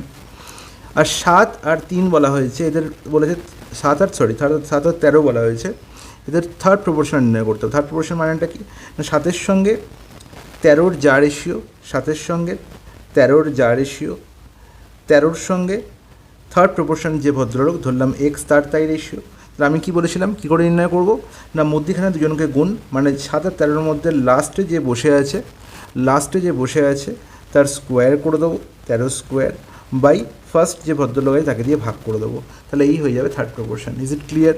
জলের মতো পরিষ্কার। তাহলে এবার আমরা এদের রেশিও নির্ণয় করব। ব্যাস, আমরা নির্ণয় করতে বলেছি কি? এদের দুজনকার মধ্যে এই ফোর্থ প্রপোর্শন আর থার্ড প্রপোর্শনের রেশিও নির্ণয় করতে বলেছে, তাই তো? হ্যাঁ কি না বলো? একদম ঠিক। তাহলে রেশিও কত হবে? তাহলে যখন রেশিও করব 5 × 3 5 × 3/7 13 স্কোয়ার বাই 7, তাহলে 7 তো ক্যান্সেল আউট হয়ে যাবে, পড়ে থাকবে 5 × 3 = 15, আর 13 স্কোয়ার কত? 169। কোথায় আছে 15/169 অপশান বিতে। বলো কত ইজি একটা প্রশ্ন, জাস্ট এখানে কিছুই নিয়ে একটু ঘুরিয়ে বলা হয়েছে। What is the fourth proportional of √6, √8 and √21? তাহলে আমি সবসময় জানি যে ফোর্থ প্রপোর্শন নির্ণয় করার জন্য কী করতে হয়, মাঝে দুজনকার গুণ করতে হয় আর ধারের ভদ্রলোককে দিয়ে ভাগ করে দিতে হয়, দ্যাটস ইট। তাহলে √8 ইন্টু √21 বাই √6। বলে দেয় একদম ঠিক, কোনো অসুবিধা নেই। √6-এর মধ্যে কী আছে না, √6-এর মধ্যে আছে আমার √3 ইন্টু √2, হ্যাঁ কি না? তাহলে এই সরি এখানে √2 হবে, তাহলে √2 এখানে √8কে ক্যান্সেল আউট করে দেবে কত, √4 দেবে, আর √3 √21কে ক্যান্সেল আউট করে √7 দেবে। তাহলে আলটিমেট হয়ে গেল √28 আমার কারেক্ট আনসার। কোথায় আছে? আর √28-এর মধ্যে আবার দেখতে পাচ্ছি 4 × 7 লিখতে পারি। √28কে আমরা কি লিখতে পারি, রুটের মধ্যে 4 × 7, আর √4 হয়ে যাবে কত, 2, তাহলে 2√7 হয়ে যাবে কারেক্ট আনসার। কোথায় আছে? Option B. দেখো এখানে কী বলা হয়েছে, find the mean proportional between 0.64 and 0.81। তাহলে যখনই মিন প্রপোর্শন বা মধ্যসংখ্যা নির্ণয় করতে হবে, আমার মনে আছে যে √/AB করে দেবো, কাজ শেষ। √/AB মানে কি, যে দুটো সংখ্যা বলা হয়েছে যে গুণ করে বর্গমূল। তো সংখ্যাগুলো কী কী বলা হয়েছে, 0.64 ইন্টু 0.81। তাহলে এদের প্রোডাক্ট নির্ণয় করবো, গুণফল করবো, দিয়ে বর্গমূল করে দেবো, কিন্তু গুণ করবো না। আমরা জানি, মনে রাখবে যে √/AB মানে আমরা এটাকে লিখতে পারি √A ইন্টু √B এই আকারে, ঠিক আছে? সার্চ যখন পড়াবো বেসিক করে, তখন দেখবে এই জিনিসটা খুব ভালোভাবে বলে দেবো, এবং এটা মনে রাখা উচিত যে √/AB মানে √A ইন্টু √B, তে কিচ্ছু কমপ্লেক্স নেই। ওকে, তাহলে এবার বলো 0.64কে আমি লিখতে পারি 0.64 ইন্টু 0.81 এর √/, করলে আমি লিখতে পারি এটাকে 0.64 এর ইন্ডিভিজুয়াল রুট ইন্টু √/of 0.81 লিখতে পারি। বলো 0.64কে আমরা কি লিখতে পারি, 0.8, আর 0.81কে আমরা লিখতে পারি 0.9। তাহলে আলটিমেট 0.72 যাবে কারেক্ট আনসার। কোথায় আছে? Option B. নেক্সট প্রশ্ন, বলো find the mean proportional between 256 and 484। তুমি বলো কিছুই নয়, √/, 256 ইন্টু 484, আর 256 বর্গমূল করলে কত হয়, 16, 484 হচ্ছে 22, তাহলে 16 ইন্টু 22 করলে কত হবে, 16 ইন্টু 20 হচ্ছে 320 প্লাস 32, তার মানে হয়ে যাবে কত, 352, তাই যাবে তো? Option C. ওকে, নেক্সট প্রশ্ন, if a plus b is equal to 25, a minus b is equal to 7, then determine the mean proportional of a and b। তাহলে আমাকে a plus b এর ভ্যালু বলা হয়েছে কত, 25, আর a মাইনাস b এর value বলা হয়েছে 7। আমাকে a এর ভ্যালু আর b এর ভ্যালু নির্ণয় করতে হবে। আমি এখান থেকে দেখেই বুঝতে পারছি যে a প্লাস b করে 25 হয়েছে আর a মাইনাস b করে 7 আছে, কারণ অবশ্যই a গ্রেটার দ্যান b। তার মানে যখন দুটো সংখ্যার যোগফল এবং দুটো সংখ্যার বিয়োগফল বলা থাকবে এবং তার মধ্যে বৃহত্তম সংখ্যাটি ভ্যালু নির্ণয় করতে হবে। আমি আগেও বলেছি, আবারও বলছি, জাস্ট যোগফল আর বিয়োগফলকে যোগ করে 2 দিয়ে ভাগ, বড় সংখ্যাটি বেরিয়ে যাবে। আর ছোটো সংখ্যাটি কী করব, যোগফল মাইনাস বিয়োগফল বাই 2, দ্যাটস ইট। তাহলে বলো 25 + 7 32/2 মানে 16, 25 - 7 মানে কত হচ্ছে, 18/2 হচ্ছে 9। বলো বোঝা গেছে? এবার বলো a আর b এর ভ্যালু তো পেয়ে গেলাম, 16 আর 9। এবার এদের কী করতে হবে আমাকে, না এদের মিন প্রপোর্শন নির্ণয় করতে হবে বা মধ্যসংখ্যা নির্ণয় করতে হবে। আমরা কী বলবো, ডাইরেক্ট √/AB, √/AB মানে √16 মানে হচ্ছে 4 আর √9 হচ্ছে 3, তাহলে 4 3 কত, 12। কত হবে? Option A. বোঝা গেল? নেক্সট প্রশ্ন, 3, 6, 12 and B are in continued proportion, then what is the value of B. তাহলে আমাকে বলো যে 3, 6, 12 আর বি এরা কন্টিনিউড প্রপোর্শনে আছে, এর মানে 3 থেকে 6-এ যাওয়ার জন্য আমি যত গুণ করেছি, আমি আগেও বলেছি কন্টিনিউড প্রপোর্শন বা ক্রমসমানুপাতি গল্প কি, 3 থেকে 6-এ যেতে গেলে আমি যত গুণ করবো, 6 থেকে 12 যেতে গেলে আমি তত গুণই করবো, হ্যাঁ কি না? দেখো তাই হয়েছে, দুগুণ হয়েছে। তাহলে সিমিলারলি 12 থেকে বিতে যেতে গেলেও আমাকে তত গুণই করতে হবে। তাহলে 12 থেকে বি আমার আলটিমেট কী করে যাবো, 12 থেকে 2 গুণ করে বিতে যাবো। তাহলে 12কে 2 দিয়ে গুণ করলে কত হয়, 24। তাহলে বি এর ভ্যালু কত হলো, 24। অপশান বি হলো কারেক্ট আনসার। বোঝা গেল? এতটা ইজি ব্যাপারটা। এবার দেখো, in a proportion the product of the first and fourth term is 70 and the second and third term is 3.5x। আমরা আগে শিখেছিলাম যে a is to b যদি প্রপোর্শনের to c is to d হয়, তাহলে a হচ্ছে first term, b second term, c third term আর d ফোর্থ টার্ম। আমরা শিখেছিলাম ফার্স্ট টার্ম আর ফোর্থ টার্মের গুণফল যা, সেকেন্ড আর থার্ডের গুণফল তাই। তার মানে AD ইজ ইকাল টু হচ্ছে BC, এবং সেটাই এখানে বলা হয়েছে। দেখো, product of first and fourth term 70, মানে AD এর ভ্যালু বলা হয়েছে 70, আর BC এর ভ্যালু দেখো বলা হয়েছে সেকেন্ড অ্যান্ড থার্ড টার্ম হচ্ছে 3.5x। তাহলে এর ভ্যালু কত, 3.5x। আমার নির্ণয় করতে হবে এক্সের ভ্যালু। তাহলে এক্সের ভ্যালু কত হবে, 70 কত, 35। 3.5-এর জন্য একটা শূন্য উপরে বসিয়ে দাও, তাহলে 35 × 70 মানে 20। এক্স ইজ টু 20 কোথায় আছে? অপশান ডিতে। Is it clear? জলের মধ্যে পরিষ্কার। দেখো টাইপ 4-এ আমরা কী ধরনের প্রশ্ন দেখব? টাইপ 4-এ আমরা প্রশ্ন দেখব এরকমের, সাপোজ আমাকে 4টে নাম্বার বললো এ, বি, সি আর ডি, এই 4টে নাম্বার আছে। বললো এদের প্রত্যেকের সঙ্গে কোন সংখ্যা যোগ বা বিয়োগ করলে আমি বলবো এই 4টে সংখ্যা সমানুপাত বা প্রপোর্শনে আছে। তাহলে এক্সের ভ্যালু আমার নির্ণয় করতে হবে। ডাইরেক্ট আমি এক্সের নির্ণয় করতে পারি একটা সুন্দর ফর্মুলা দিয়ে। সেটা কি? আমরা জানি প্রপোর্শন বা সমানুপাতের 4টে নাম্বারের মধ্যে গল্প কী হয়, যে লাস্ট দুটো সংখ্যার গুণফল আর মধ্যখানের দুটো সংখ্যার গুণফল কী হয়, ধারে যারা বসে আছে মানে এ আর ডি এর গুণফল, আর মাঝে যারা বসে আছে বি আর সি এর গুণফল কী হয়? সমান হয়। হ্যাঁ কি না বলো? একদম ঠিক। তাহলে আমি কী করবো? এক্সের ভ্যালু নির্ণয় করার জন্য এ আর ডি এর গুণফল করব, মানে এ ইন্টু ডি, আর বি আর সি এর গুণফল করব, অবশ্যই করব, এবং এদের ডিফারেন্স নির্ণয় করব। ডিফারেন্স মানে কি? পজিটিভ পার্থক্য। ওকে, তাহলে আমি এ ইন্টু ডি এর ভ্যালু যদি বড় হয় বি ইন্টু সি অপেক্ষা, আমি A into D minus B into C করবো, আর যদি বি ইন্টু সি বড় তাহলে B into C minus A into D করবো। তাহলে আমি ডিফারেন্স নির্ণয় করবো। বাই নিচে কী করবো? নিচে করবো, উপরে গুণ করেছি এ ডি আর বি সিকে, নিচে খালি যোগ করব, মানে A plus D difference B plus C, that's it. এই ছোট্ট একটা ফর্মুলা দিয়েই আমি এই ধরনের প্রশ্ন একদম সাবড় করে দেবো।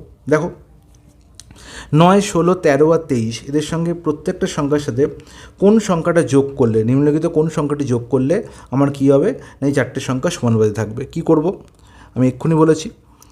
দেখতে পাচ্ছি এখানে 9, 4টে সংখ্যা কী আছে? 9, 16, 13 আর 23। আমি বললাম এদের প্রত্যেকের সঙ্গে আমি এক্স যোগ করলে এটা কী হবে না সমানুপাত তৈরি করবে। তাহলে আমাকে এক্সের ভ্যালু নির্ণয় করতে হবে। আমি কি বলেছি? ধারের দুটি সংখ্যার গুণফল, মানে 9 ইন্টু 23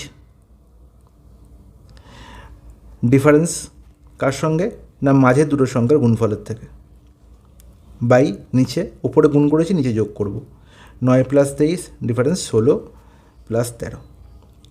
বলো 9 ইন্টু 23 কত হবে? 23 10-এ 230 মাইনাস 23 মানে হচ্ছে 207 ডিফারেন্স মাইনাস নয় ডিফারেন্স। 16 ইন্টু 13 কত হবে? 16 ইন্টু 13 দেখো 16 3 16 48-এর 8 হাতে 4, 16 1 16 4 20, 208। তাহলে দেখো 208 বড়ো, তাহলে 208 মাইনাস 207, ঠিক আছে? ডিফারেন্স কত? 1, মাইনাস 1 কিন্তু নয়, এটা মাথায় রাখবে। 23 প্লাস 9 কত হবে? 32, একদম ঠিক। আর এখানে 16 প্লাস 13 হচ্ছে কত? 29। তাহলে 32 বড় 29 হবে, তাহলে 32 মাইনাস 29। ওকে, তাহলে উপরে হচ্ছে 1 আর নিচে হচ্ছে 3। তাহলে 1 এর 3 যাবে কারেক্ট আনসার। প্রত্যেকটা সংখ্যার সাথে আমার 1 এর 3 যোগ করতে হবে। অপশান কি? সি হয়ে যাবে correct answer. Is it clear? জলের মতো পরিষ্কার। নেক্সট প্রশ্ন, একই টাইপের আমি 3টে প্রশ্ন রেখেছি, দুটো আমি করে দিচ্ছি, তোমরা একটা নিজেরা করে নেবে। যে when the same number is সাবস্ট্রাক্টেড from, তাহলে 7, 9, 11 এবং 15 থেকে প্রত্যেকটা সংখ্যা থেকে একই সংখ্যা বিয়োগ করলে এটা কী হবে? সমানুপাত তৈরি করবে। তাহলে সংখ্যাটি কি? সেম এক্স আমি ধরলাম সংখ্যাটা, ধারের দুটো সংখ্যার গুণফল 7 ইন্টু 15 কত? 105 ডিফারেন্স 9 ইন্টু 11 বাই 7 প্লাস 15 কত? 22 মাইনাস 9 প্লাস 11 কত? 20। তাহলে 105 মাইনাস 99 মানে হচ্ছে কত? 6, আর 22 মাইনাস 20 2, তাহলে 6/2 কত? 3। তাহলে 3 বিয়োগ করতে হবে। কোথায় আছে? অপশানটি। ক্লিয়ার? পরের একটা তোমাদের জন্য হোমওয়ার্ক রইল। ওকে, টাইপ 5-এ আমরা দেখব মিসেলেনিয়াস প্রশ্ন, কোন ধরনের প্রশ্নে আমরা কীভাবে রেশিও ইউজ করতে পারি। ওকে, দেখো the ratio of copper and zinc in brass is 25:12. How much amount of copper will there be in 37 kg of brass? তাহলে আমি দেখতে পাচ্ছি যে খুব ভালো করে মনে রাখবে, যখনই রেশিও বলছে 25:12, এই রেশিও দিয়ে আমি কী বুঝি? যে কপার আর জিঙ্কের রেশিও এবং কপার আর জিঙ্ক মিলিয়ে তৈরি হচ্ছে ব্রাশ, ঠিক আছে? তাহলে কপার যদি 25 ইউনিট হয় তাহলে জিঙ্ক হচ্ছে 12 ইউনিট, তাহলে 25 প্লাস 12 যোগ করে 37 ইউনিট আমার ব্রাশ তৈরি হচ্ছে, এটা মাথায় রাখতে হবে। বা উল্টো বলতে গেলে 37 ইউনিট ব্রাশের মধ্যে 25 ইউনিট কপার আর 12 ইউনিট জিঙ্ক আছে, ঠিক আছে? এবার আমায় বলা হয়েছে যে 37 ইউনিটের ভ্যালু যদি 37 কেজি হয়, তাহলে 37 ইউনিটের ভ্যালু যদি 37 কেজি হয়, তাহলে তার মধ্যে কতটা আমার কপার আছে? How much amount of copper will be there in 37 kg of brass? তাহলে 37-এর ভ্যালু যদি 37-এ তাহলে 1 গুণ করা হয়েছে, তাহলে কপার তাহলে 1 গুণ হয়ে যাবে, 25-এর ভ্যালু কী হবে? 1 গুণ করলে 25ই হবে। তাহলে 37 কেজি ব্রাশের মধ্যে আমার 25 কেজি কী থাকবে? কপার থাকবে। কোথায় আছে? অপশানে। ওকে, আর 12 কেজি জিঙ্ক থাকবে। ক্লিয়ার? জলের মতো পরিষ্কার। নেক্সট গল্প, 8400 is divided among P, Q, R in the ratio of 2/3:3:1/3 respectively. What is the share of R? তাহলে দেখো আমি দেখতে পাচ্ছি এখানে পি কিউ আর এর রেশিও বলা হয়েছে। রেশিওটা কিন্তু আমার সিম্পলিফাইড ফর্মে নেই, 2/3 3 আর এখানে 1/3। তাহলে আমি কি বলেছি যে সিম্পলিফাইড ফর্মে করার জন্য কি করব, যে ভগ্নাংশগুলো দেখতে পাচ্ছি ভগ্নাংশগুলোর হরে যারা বসে তাদের এলসিএম দিয়ে প্রত্যেকটা রেশিওর টার্মকে গুণ করব, রেশিওর প্রত্যেকটা টার্মকে গুণ করব। তাহলে 3 আর 3-এর এলসিএম কত? 3ই হবে। তাহলে 2/3-কে 3 দিয়ে গুণ করতে হবে, 3কে 3 দিয়ে গুণ করতে হবে, আর 1/3-কেও 3 দিয়ে গুণ করতে হবে। বলো 3 3 ক্যান্সেল আউট হলো, 3 3-কে 9, 3 3 ক্যান্সেল আউট হলো। তার মানে 2:9:1 ইজ নট ইকুয়াল, একদম ঠিক। এবার আমি দেখতে পাচ্ছি যে পি কিউ আর এর রেশিও পেয়ে গেলাম 2:9:1। এদের যোগ করলে কী হবে? তাহলে 9 আর 2 11, 1 12। তাহলে 12 টাকার মধ্যে পি এর ভাগ হচ্ছে 2 টাকা, কিউ এর ভাগ হচ্ছে 9 টাকা, আর এর ভাগ হচ্ছে 1 টাকা। তাহলে 12 টাকাটা যদি 8400 টাকা হয়ে যায় বা 8400 টাকা হয়ে যায়, তাহলে কত গুণ হবে? তাহলে 12 7 84 আর 2 0 মানে 700 গুণ। নির্ণয় করতে হবে শেয়ার অফ আর, আর এর রেশিও। তাহলে আর এর ভ্যালু কত? রেশিওতে 1। তাহলে 1কেও আমায় কী করতে হবে? 700 গুণ করতে হবে। তাহলে 1-এর ভ্যালু কত হবে? 700 টাকা। তাহলে আর কত টাকা পেলো? আর এর শেয়ার কত? 700 টাকা। ক্লিয়ার? জলের মতো পরিষ্কার। The ratio of the income to the expenditure of family is 19:13। If the family's expenses are 29510 then find the saving of the family. একদম বেসিক লেভেলের প্রশ্ন এটা। আমরা সবাই জানি যে সাধারণত ইনকাম থেকে এক্সপেন্ডিচার বিয়োগ করলে তবেই আমি কী পাই? সেভিং পাই, হ্যাঁ কি না? বলো একদম ঠিক। উল্টো বলতে গেলে উল্টো কী বলবো? উল্টো আমি বলতে পারি যে ইনকাম থেকে সেভিংস বিয়োগ করলে এক্সপেন্ডিচার পাবো, এটাও বলতে পারি। ঠিক আছে, দুটোই সত্য। বা এটাও বলতে পারি যে savings plus expenditure is equal two income, এটাও বলতে পারি। এই তিনটে জিনিসই মাথায় রাখতে হবে। ওকে, তাহলে বলা হয়েছে কার রেশিও বলা হয়েছে? The ratio of the income to the expenditure. তাহলে ইনকাম আর এক্সপেন্ডিচারের রেশিও বলা হয়েছে। কত বলা হয়েছে? 19 ইউনিট ইনকাম হলে 13 ইউনিট সে এক্সপেন্ডিচার আমি দেখতে পাচ্ছি। তাহলে সেভিংস কী করে পাওয়া যায়? ইনকাম মাইনাস এক্সপেন্ডিচার করে। তাহলে 19 থেকে 13 বিয়োগ করলে কত হয়? 6 হয়। তাহলে 19 টাকা যদি আমার ইনকাম হয়, 13 টাকা আমি খরচা করছি, 6 টাকা আমি সেভ করছি। ইফ দ্য ফ্যামিলিজ এক্সপেন্স আর 29510, তাহলে এই 13-র ভ্যালু বলা হয়েছে কত? 29510। তাহলে নির্ণয় করতে হবে, then find the savings of the family. তাহলে 6-এর ভ্যালু নির্ণয় করতে হবে। Is it clear? একদম ঠিক। তাহলে দেখো আমি বলবো 6-এর ভ্যালু কত হবে? 13-র ভ্যালু যদি 29510 হয়, তাহলে 1-এর ভ্যালু হবে 29510/13 ইন্টু 6 হয়ে যাবে কারেক্ট আনসার। 13 দিয়ে কাটাকুটি যাবে এটা। ঠিক আছে, আর কি করতে পারি? আর আমি করতে পারি এখানে যেটা আনসার হবে সেটা 6-এর মাল্টিপল মানে 3-এর মাল্টিপল। 3-এর মাল্টিপল, 3-এর ডিভিজিবিলিটি রুল জানি আমি, যে সংখ্যাগুলোর ডিজিটগুলোর সাম যদি 3 দিয়ে ভাগ যায় তাহলে সংখ্যাটা 3 দিয়ে ভাগ যাবে। 6 আর 3 9, 2-এর আগে 3, 3 দিয়ে ভাগ যায়। 15-এর আগে 16, 3 দিয়ে ভাগ যায় না। 12-এর আগে 13, 3 দিয়ে ভাগ যায় না। 2-এর 2 4, 4-এর 8-এর আগে 9, এও 3 দিয়ে ভাগ যায়। তাহলে সমস্যা হয়ে গেলো, তাহলে আমাকে কাজ করতেই হবে, কিচ্ছু করার নেই। খুবই সমস্যা, তাহলে কাজ করতেই হবে। তাহলে 13 এখানে দেখতে পাচ্ছি, 13 দুগুণে 26, দুবার যাচ্ছে পুরোপুরি। ওকে, তারপর হচ্ছে দেখতে পাচ্ছি কত? 35, 13 দুগুণে আবার 26। ঠিক আছে, 9 91 13 91, 2270। তো 2270 মানে হচ্ছে কত হচ্ছে? 0 6 7 42 2। তাহলে দেখতে পাচ্ছি 2 হচ্ছে, মানে এই হচ্ছে কারেক্ট আনসার। বলো, ইজ ইট ক্লিয়ার? বাকিটা গুণ করার দরকার নেই। আমি দেখতে পাচ্ছি 0-র পরের সংখ্যা 2 আছে, দেখো 0-র পরের সংখ্যা 4, তাহলে এটা আনসার হতে পারে না, হ্যাঁ কি না? তাই যদি করতে চাও বলবে যে 6 7 42 2 হাতে 4, 22 6 132 4 136, 13620, একদম ঠিক। ওকে, নেক্সট প্রশ্ন। If the ratio of income of Anil and Vikas is 8:5, if Vikas gets ₹3000 less than Anil, then what is the total income of Anil and Vikas? খুব ইজি।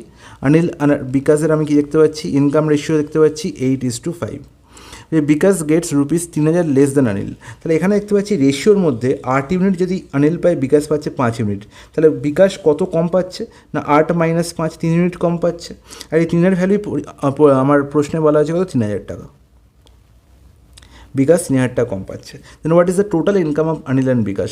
তাহলে 3-এর ভ্যালু যদি 3000 হয়, 8 + 5 13 হচ্ছে দুজনকার টোটাল ইনকাম। তাহলে 13-র value বা নির্ণয় করতে হবে।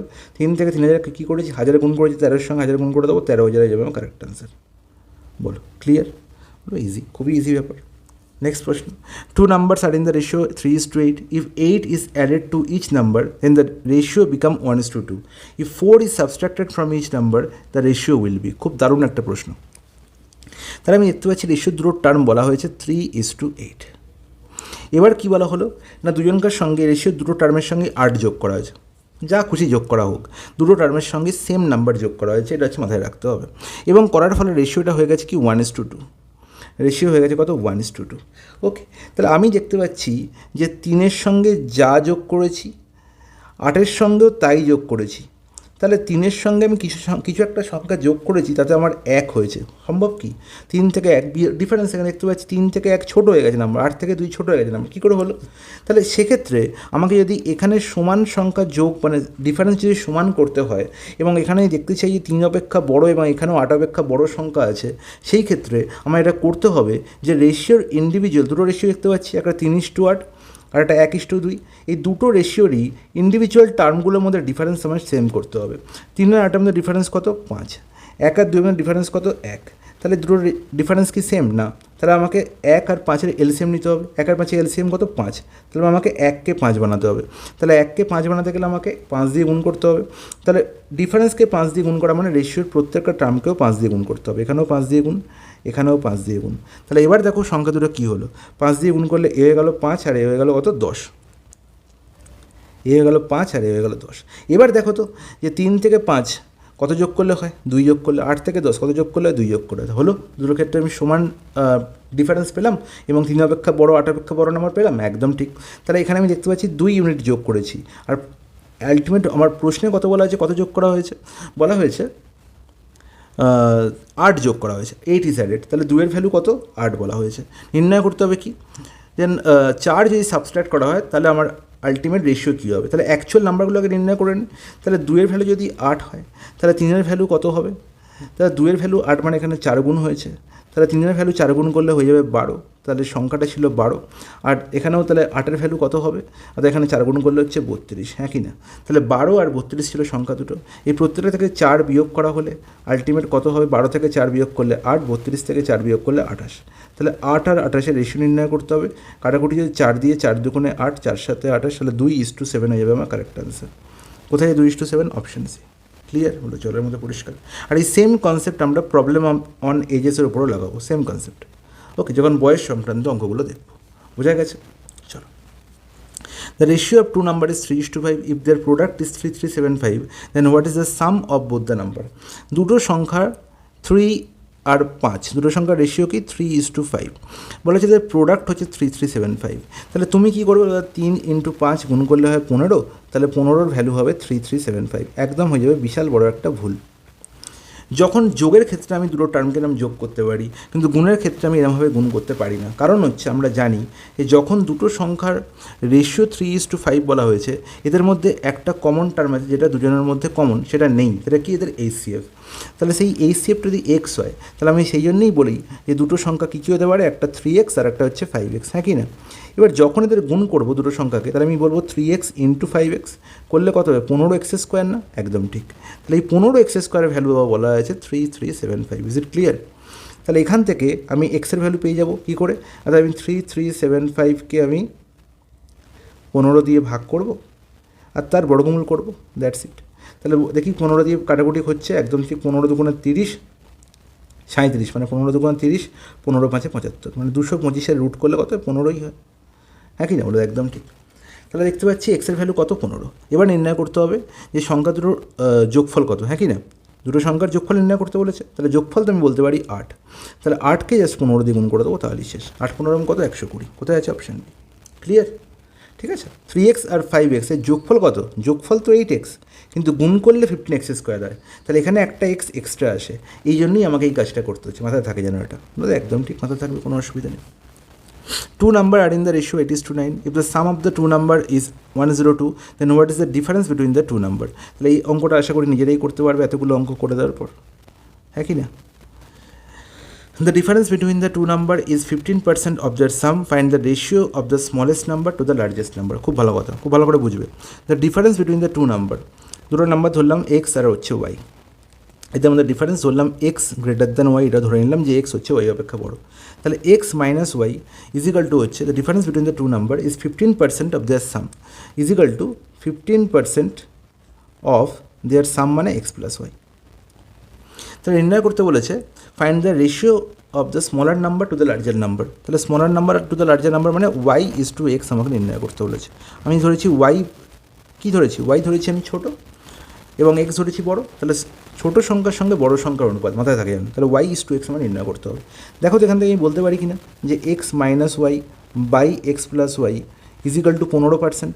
অফ মানে কি, গুণ তো। আমি তো আগেই সিম্পলিফিকেশানে শিখেছিলাম যে অফ মানে কী হয়, অফ মানে গুণ। তাহলে X minus Y is equal to 15% into X plus Y. 15%-এর ফ্র্যাকশন ভ্যালু কত, 3/20। তাহলে X minus Y by X plus Y is equal to হয়ে গেল কত, 3/20। কী করে 3/20 হলো আর বলবো না, পার্সেন্টেজে তোমাদের অনেকবার বলেছি। এবার ধরো আমি একটু আগে শিখলাম যে যদি X minus Y by X plus Y থাকে এবং সেখান থেকে আমাকে যদি এক্স বাই ওয়াই নির্ণয় করতে হয়, তাহলে আমি এই যোগভাগ বলে একটা প্রক্রিয়া শেখালাম। তাহলে দাদা এখানে X minus Y by X plus Y, যে X plus Y by X minus Y থাকলে আমি এটা শিখিয়েছেন, তাহলে আবার উল্টে নাও না। আমি কি এটাকে X plus Y by X minus Y লিখতে পারি না, লিখতেই পারি। এবং সেটাকে লিখতে পারি না 20/3 সঙ্গে সমান, এদিকে উল্টালে এদিকে উল্টাতে হবে। তাহলে এবার তো যোগভাগ করতে পারি খুব সহজে। তাহলে এখান থেকে এক্স বাই ওয়াইয়ের ভ্যালু কী হবে, তাহলে 20 + 3 আর 20 - 3, তাহলে আলটিমেট কত হলো 23/17, হ্যাঁ কি না। তাহলে এক্স বাই ওয়াইয়ের ভ্যালু হচ্ছে 23/17। আমাকে তো চাইছে ওয়াই ইজ টু এক্স, তাহলে উল্টো হয়ে যাবে 17:23, কোথায় আছে অপশান সি। বলো ক্লিয়ার হলো, হলো একদম ঠিক, কোনো অসুবিধা নেই। তাহলে এইভাবে খুব সহজে কিন্তু এই প্রশ্নের আনসার করা যায়। খুব দারুণ একটা প্রশ্ন, 3-4টে স্টার দিয়ে রাখো। নেক্সট প্রশ্ন, the difference between the two number is 30% of their sum. আবার একই প্রশ্ন আছে, এটা তোমাদের জন্য রেখেছি, তোমার প্র্যাকটিস করার জন্য। একবার প্র্যাকটিস করে নিও, ওকে। দেখো এই প্রশ্নে কী বলা হয়েছে, the cost of 5 apples and 8 mangoes is same as the cost of 9 apples and 4 mangoes. তাহলে 5টা অ্যাপেল আর 8টা ম্যাঙ্গোর যা কস্ট, যা দাম টোটাল, সিমিলারলি সেম দাম হচ্ছে কি 9টা অ্যাপেল আর 4টা ম্যাঙ্গোর মিলিত দাম একই, এটাই বলা হয়েছে। তাহলে এখান থেকে আমি বলতে পারি যে 9a - 5a মানে হচ্ছে 4a is equal two 8m - 4m মানে 4m, হ্যাঁ কি না, বলতে পারি তো, বলো একদম ঠিক। তাহলে আমরা নির্ণয় করতে বলেছে what is the ratio of the price of a mango, একটা ম্যাঙ্গোর আর একটা আপেলের দামের রেশিও কী। তাহলে ম্যাঙ্গো বাই অ্যাপেল, তাহলে এখান থেকে আমি বলতে পারি, দেখতে পাচ্ছি 4a সমান হচ্ছে 4m, তার মানে হচ্ছে আমি বলতে পারি যে a সমান হচ্ছে m। আর a সমান যদি m হয় তাহলে a ইজ টু m বা a বাই mও হবে 1:1 আর m ইজ টু aও হবে 1:1। যাই বলুক 1:1ই হবে আনসার, কারণ দুজনকার কস্ট কি এক। ক্লিয়ার, একদম ঠিক, কোনো অসুবিধা নেই। Next, two numbers are in the ratio 49:64. If both the number increased by 10, then ratio will be 54:69. Then what is the difference between the two numbers? এই প্রশ্নটা একটু আগেই করলাম যে দুটো সংখ্যার রেশিও বলা হয়েছে 49:64, দুটোর সঙ্গে সেম সংখ্যা যোগ করা হয়েছে 10 এবং তার ফলে রেশিও হয়েছে 54:69। 49 থেকে 54 হয়েছে, 49-54 মানে হচ্ছে কত যোগ হয়েছে, এখানে 5 যোগ হয়েছে। আর এখানে 64 থেকে 69 হয়েছে, মানে এখানেও 5 যোগ হয়েছে, হ্যাঁ কি না, বলে একদম ঠিক। তাহলে এখানেও যা যোগ হয়েছে এখানেও তাই যোগ হচ্ছে। তাহলে এক্ষেত্রে আমার কী আছে না, গ্যাপ সেম আছে। তাহলে গ্যাপ যখন সেম আছে তাহলে আমার কিছু করার দরকার নেই। তাহলে 5-এর ভ্যালু কত বলা হয়েছে, 10-এর সঙ্গে সমান। নির্ণয় করতে হবে what is the difference become between the two numbers. আচ্ছা, দুটো সংখ্যার মধ্যে পার্থক্য, সংখ্যা দুটো পার্থক্য দেখতে পাচ্ছি 49 আর 64 মধ্যে পার্থক্য কত, তাহলে 49 আর 64 মধ্যে পার্থক্য হচ্ছে আমার 15। তাহলে 15-র ভ্যালু আমার নির্ণয় করতে হবে। আমি দেখতে পাচ্ছি 5-এর ভ্যালু যদি 10 হয় তাহলে 15-র ভ্যালু কত হবে, তাহলে এখানে 5 থেকে 15 3 গুণ হয়েছে, তাহলে এখানেও 3 গুণ হবে 30, এরমভাবে ভাবতে পারি। বা 5-এর ভ্যালু 10, এখানে 2 গুণ হয়েছে, তাহলে এখানেও 2 গুণ হবে 30, এরমভাবে ভাবতে পারি। ঠিক আছে, যেভাবে খুশি ভাবতে পারি। অপশান ডি হয়ে গেল correct answer. Rupali score twice as many marks in maths as she did in science. আচ্ছা, এই লাইনটা থেকে আমি কী বুঝতে পারি, Rupali score twice as many marks in maths as she did in science, মানে সায়েন্সে সে যত নাম্বার পেয়েছে ম্যাথসে তার 2 গুণ নাম্বার পেয়েছে। তাহলে সায়েন্সে যদি সে 1 নাম্বার পায়, ম্যাথসে পেয়েছে 2 নাম্বার, হ্যাঁ কি না। 2 গুণ নাম্বার মানে কি, 1-এর 2 গুণ মানে 2। তাহলে এখান থেকে সাইন আর ম্যাথসে পাওয়া নাম্বারের রেশিও পেয়ে গেলাম 1:2। ক্লিয়ার, বলে একদম ঠিক। আর total marks in maths, science and computer আর 234। ম্যাথস, সায়েন্স আর কম্পিউটার টোটাল মার্কস বলা হয়েছে। রেশিও অফ আর marks in maths and computer is 4:3। Maths আর কম্পিউটারের রেশিও বলা হয়েছে কত, দাদা 4:3। তাহলে দেখো সায়েন্স, ম্যাথস আর কম্পিউটার এদের মিলিত রেশিও করতে পারি আমরা, কারণ দুটো দিয়ে দেখতে পাচ্ছি ম্যাথস কমন আছে, দুটো রেশিওতে। এবং ম্যাথসে দেখতে পাচ্ছি এখানে 2 এখানে 4, তাহলে দুটোকে সেম করতে হবে। সেম করতে গেলে আমার 2কে 2 দিয়ে গুণ করতে হবে, তাহলেই 4 হয়ে যাবে। তাহলে এখানেও 1কে 2 দিয়ে গুণ করতে হবে। তাহলে আলটিমেট কী হলো না 2:4:3 হয়ে গেল আমার সায়েন্স, ম্যাথস আর কম্পিউটারের নাম্বারের রেশিও। হ্যাঁ কি না বলো? একদম ঠিক। তাহলে 2 + 4 আর 2 6 আর 3 9 হয়ে যাবে আমার টোটাল মার্কস। আর 9-এর ভ্যালু বলা হয়েছে কত এখানে? 234। হ্যাঁ কি না? একদম ঠিক। তাহলে 9 থেকে 234 কত করলে হয়? আমার নির্ণয় করতে হবে কি? রূপালিস মার্কস ইন ম্যাথস। তাহলে 4-এর ভ্যালু আমার নির্ণয় করতে হবে। 9-এর ভ্যালু 234 কত গুণ করলে হয়? 9 দুগুণে 18, 18 এখানে হচ্ছে 9 6 54, 26 গুণ। তাহলে 26 × 4 মানে হচ্ছে কত? 104। কোথায় আছে? Option B. ক্লিয়ার? জলের মতো পরিষ্কার, কোনো অসুবিধা নেই। The ratio of money with Geeta and Radha is 7:5. That of money with Radha and Savita 7:16. If Geeta has 980, then how much money does Savita have? তাহলে দেখো এই প্রশ্নটা আমি এক্ষুনি করলাম, একটু এই জাস্ট আগের প্রশ্নটাই, যে গীতা আর রাধার এখানে রেশিও বলা হয়েছে কত? 7:15। ওকে, 7:15। আর রাধা আর সবিতার রেশিও বলা হয়েছে কত? 7:16। ব্যাস। তাহলে এখানে দেখো 15, এখানে 7। তাহলে 15কে যদি 7 দিয়ে গুণ করি আর 7কে যদি 15 দিয়ে গুণ করি তাহলেই আমি গল্প শেষ। তাহলে এখানে 7 দিয়ে গুণ করেছি মানে এখানেও 7 দিয়ে গুণ করতে হবে, আর এখানে 15 দিয়ে গুণ করেছি মানে এখানেও 15 দিয়ে গুণ করতে হবে। তাহলে এই পার্টটা আমার সেম করতে হবে, এটা হচ্ছে আমার মেন ফান্ডা। তাহলে 7 7 হয়ে গেল 49, 7 15 105, আর 15 × 16 মানে কত? 15 স্কোয়ার 225 + 15 মানে 240। হ্যাঁ কি না? একদম ঠিক। এবার কি বলেছে? Gita has 980 rupees.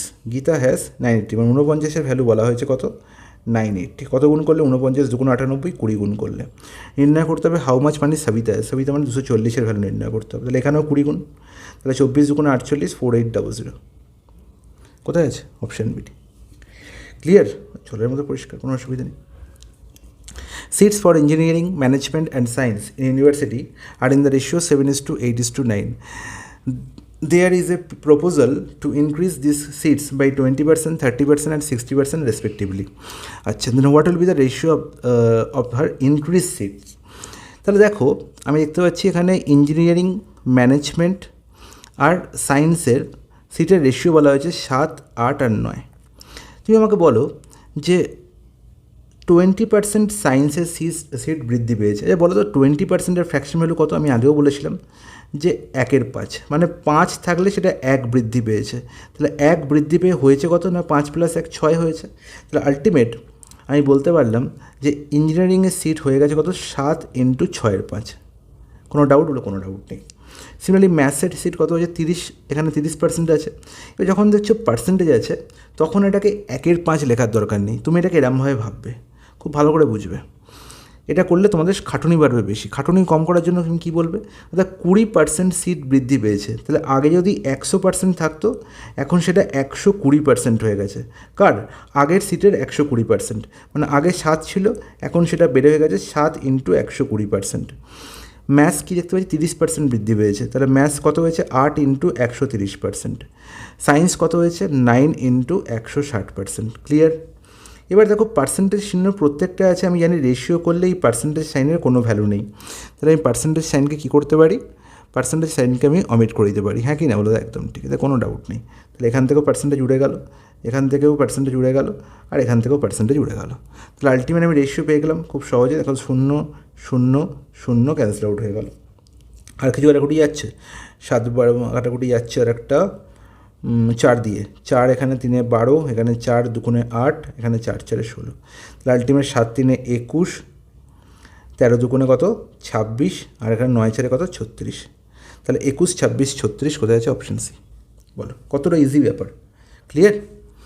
নেক্সট প্রশ্ন। In a school there are total 560 student, the ratio of boys and girls 13:15। আচ্ছা, তাহলে বয়েজ আর গার্লসের রেশিও বলা হয়েছে কত? 13:15। কোনো ডাউট? কোনো ডাউট নেই। বলা হয়েছে টোটাল স্টুডেন্ট 560, তাহলে 13 + 15 যোগ করলেই টোটাল স্টুডেন্ট পাবো। তাহলে টোটাল স্টুডেন্ট যদি 28 হয়, তাহলে তার মধ্যে বয়েজ 13 জন, গার্লস 15 জন। 28-এর ভ্যালু যদি 560 হয়, তাহলে আমি দেখতে পাচ্ছি 20 গুণ হয়েছে এখানে, তাহলে বয়সও 20 গুণ হবে। তাহলে 13 × 20 মানে হচ্ছে 260, আর 15কে 20 গুণ করলে হবে 300। নির্ণয় করতে হবে 40 জন যদি নতুন বয় অ্যাডমিট হয়, তার মানে এখন দেখো 40 অ্যাড হয়ে গেছে, then what will be the new ratio of boys and girls, তাহলে হয়ে গেল কত 300, এখন বয়েজ গার্লস তো 300ই ছিল, 300ই আছে, তাহলে আলটিমেট হয়ে গেল 1:1, 300:300 মানে 1:1ই, তো করার দরকার হয় না। নেক্সট প্রশ্ন, the ratio of weight of Ram, Shyam and Mohan is 7:8:5, তিনজনকার ওয়েট বলা হয়েছে, কার? রাম, শ্যাম আর মোহন। তাহলে এবার দেখো এখানে কী বলা হয়েছে না, রেশিও 7:8:5 বলেছে average weight of Ram, Shyam and Mohan is 80, খুব ভালো করে বুঝবে, এখানে অ্যাভারেজ ওয়েট বলা হয়েছে, তাহলে আমি দেখতে পাচ্ছি এখানে কী আছে 7:8:5, এখানে হচ্ছে ইন্ডিভিজুয়াল ওয়েট, অ্যাভারেজ কত হবে? 8 সাথে 15, 15 5 20, 20/3 হবে এদের অ্যাভারেজ, তাহলে আমি যদি টোটাল বলি টোটাল হচ্ছে 20, তাহলে আমি টোটালের সঙ্গেও কাজ করতে পারি, অ্যাভারেজের সঙ্গেও কাজ করতে পারি। যদি এখানে টোটাল নিই 8 সাথে 15 5 20 টোটাল নিলাম, তাহলে এখানে আমি টোটাল করে নিতে পারি যে 80 যদি অ্যাভারেজ হয় তাহলে টোটাল হচ্ছে কত? 240, হ্যাঁ কি না? বলে দাও একদম ঠিক। তাহলে 20-র ভ্যালু কত? 240, হ্যাঁ কি না? বলে দাও একদম ঠিক। কত গুণ করলে হয়েছে? 12 গুণ করলে। নির্ণয় করতে হবে what is the average weight of Ram and Shyam, তাহলে রাম আর শ্যামের টোটাল বয়স কত? 15, তাহলে 15-র ভ্যালু কত হবে? 15কে আমি কত গুণ করবো? 12 গুণ করবো, 15 12 180/2, তাহলে 6 কত? 90/2 কেন করলাম? অ্যাভারেজ করার জন্য। কত হলো? অপশান সি হলো কারেক্ট অ্যান্সার। ক্লিয়ার? আচ্ছা, টাইপ 5-এ যেখানে আমরা প্রবলেম অফ এজ দেখব। আচ্ছা, টাইপ 5 আছে প্রবলেম অফ এজ, টাইপ 6-এ থাকবে আমার হচ্ছে পার্টনারশিপ বিজনেস, আর টাইপ 7-এ থাকবে মিক্সচার অ্যালিগেশন। এই 3টে টপিক আমি নেক্সট ভিডিওতে করে দিচ্ছি, এই ভিডিওটা থেকে লেন্দি করছি না, এই ভিডিওটা এইটুকু পার্ট তোমরা আগে বুঝে নাও, তাহলে এই 3টে পার্ট তোমরা খুব ভালো বুঝে যাবে। Okay, I think it's clear to each and everyone. আর তোমরা কী করবে? এই ভিডিওগুলোকে লাইক, সাবস্ক্রাইব আর শেয়ার করতে অবশ্যই ভুলবে না, এত ভালো ক্লাস তোমরা কোথায় পাবে।